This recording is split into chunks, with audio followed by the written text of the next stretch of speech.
Morning class 12. So today I'm giving you the introduction of the poem The Darkling, Thrush, fine, written by Thomas Hardy.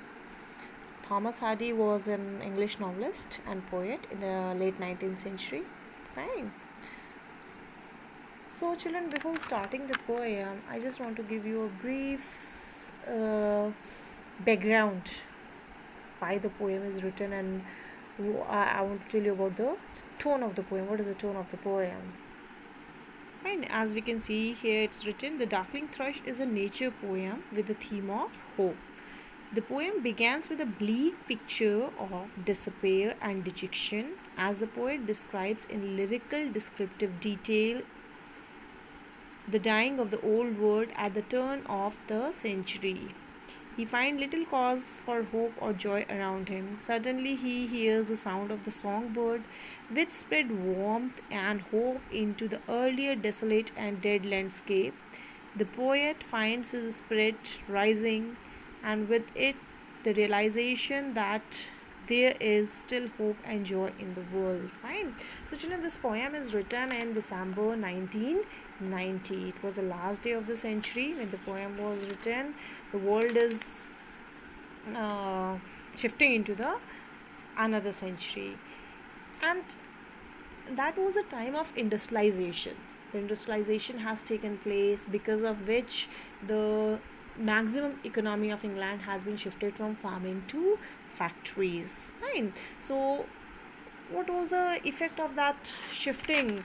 The first thing is that people stop taking care of their land, clear, as they are not doing the farming now.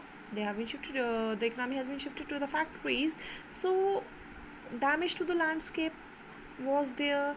And then it also caused the depopulation of the rural parts of the England. The people, they left their villages and they are going to the cities to work in a factories. So what happened due to this migration and due to the lack of farming? It seems to the poet that the Western culture is degrading day by day, clear. So, and the poet doesn't find any hope for the future in the new century. Fine. So he is very dejected, he is very despaired. So he has used here in the first few paragraphs, in the first two paragraphs, the poet has depicted the landscape which is completely desolated, a winter landscape which is desolated. Nothing grows over there, nobody is there outside, clear. But the poem appears to be about the winter landscape, but on a symbolic level, this landscape that the poet has described in the beginning of the poem, it is an extended metaphor. Fine. With its bleakness, its decay, it reflects the state of the world's Western culture at the end of the 19th century. Clear. The speaker has described the Western culture in a state of desolation. Clear. It seems to be damaged and decayed, without the possibility of rebirth and resurrection. But in the next two paragraphs, the poet heard a song of the bird, and this song gave him a little bit hope for the future. Fine. And he realized that there is still hope and joy in the world, though at present he is not feeling that, but definitely in future he will enjoy that hope. Clear? So now let's begin with the poem The Darkling Thrush by Thomas Hardy. So children, what's the meaning of darkling? We'll, after finishing the poem, we'll discuss about the title also. So darkling means darkness. Fine? Darkness, darkening. Now the first paragraph, it dealt with a winter landscape, desolated winter landscape. I leant upon a coppice gate when frost was spectre grey, and winter dregs made desolate the weakening eye of day. The tangled vine stems scored the sky like strings of broken lyre, and all mankind that haunted nay had sought their household fire. Now children, first we have to know the meaning of the few words. What is coppice? Coppice is a managed forest, right? The forester regularly kept the forest to keep it managed. Clear? So coppice is a managed forest, right? A coppice gate, the gate that opens into a forest, right? Have you understood the meaning of coppice? Coppice is the managed forest. The forester cut the trees in the woodland to stimulate growth, fine. So coppice gate is the gate that opens into the forest. So I leant upon a coppice gate when frost was spectre grey. It was the last day of the year, fine. The speaker, not the poet, the speaker was leaning on a gate, clear, on a path leading into a forest. Is it clear? When frost was spectre grey, the frost was grey as a ghost. Fine? Fine. I leant upon the coppice gate when frost was spectre grey. The speaker was leaning on a gate, okay, that was leading into the forest. The frost was grey as ghost. So here, this gateway, this coppice gate, it is suggestive of a new place. Clear? It is suggestive of a new century. As I already told you that the poem was written on December 1900. Clear? So it was the last day of the century. So definitely this coppice gate is a suggestive of a new century. Clear? And this act of leaning upon the gate, it suggests that the speaker is tired. He is dejected. That's why he is leaning upon the coppice gate. Is it clear? And he is outside on a barren landscape on a wintry, frosty night. Yeah, and the frost has made the landscape spectre grey, like a ghost. Grey like a ghost. It seems that there is no life at all, and then the whole world, the entire world is grey. Clear? This also shows the relent force of nature.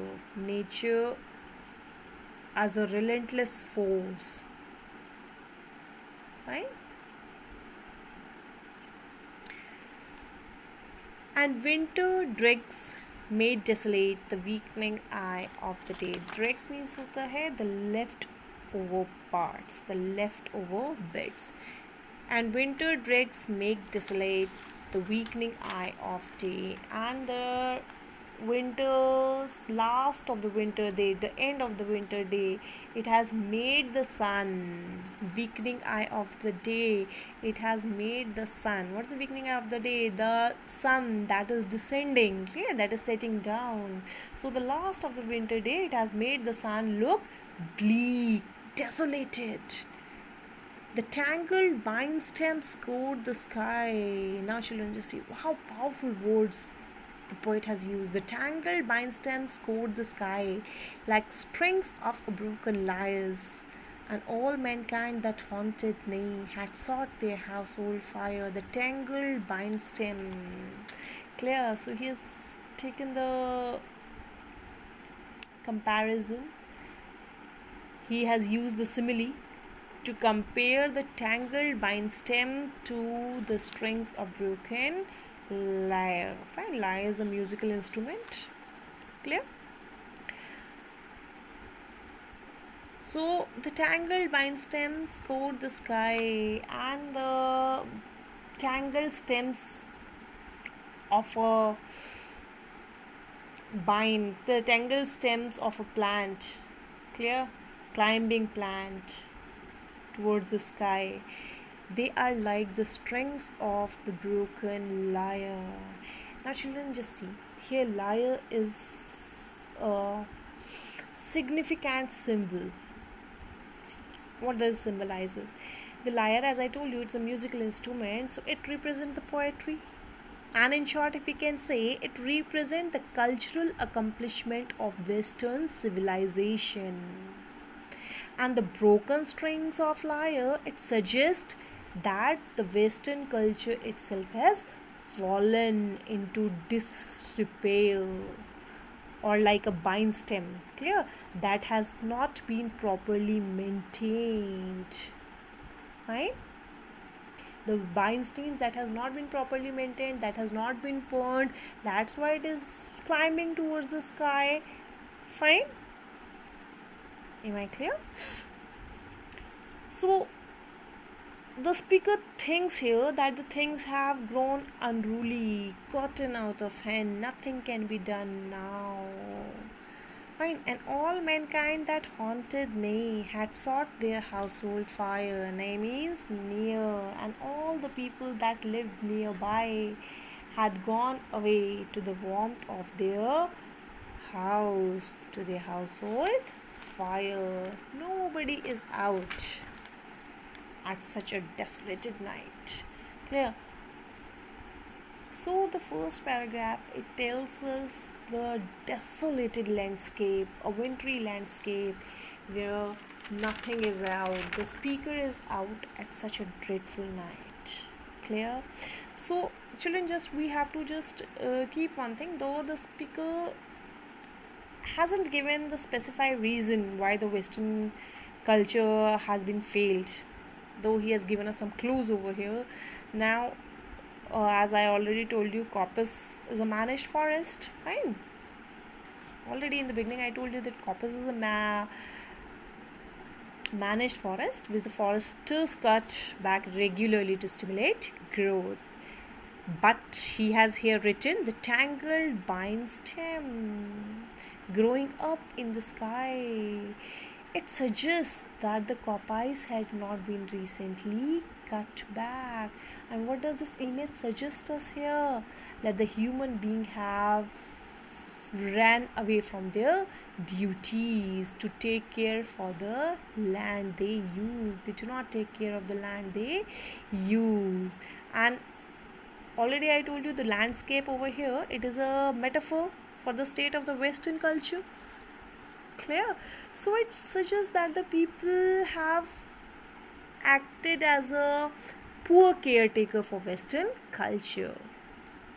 Is it clear? So this is there in the very first paragraph. The poet has given the picture of the desolated landscape of the winter. The frost was like grey as a ghost. Clear? The end of the winter day has made the sun desolated, and the tangled vine stems that were climbing up to the sky, he compared them to the broken strings of the lyre that suggested the degradation, decay of the Western culture, and all mankind that lived nearby, they have gone away to their home. Is it clear? So children, revise this paragraph carefully. Rest we will do tomorrow. Thank you.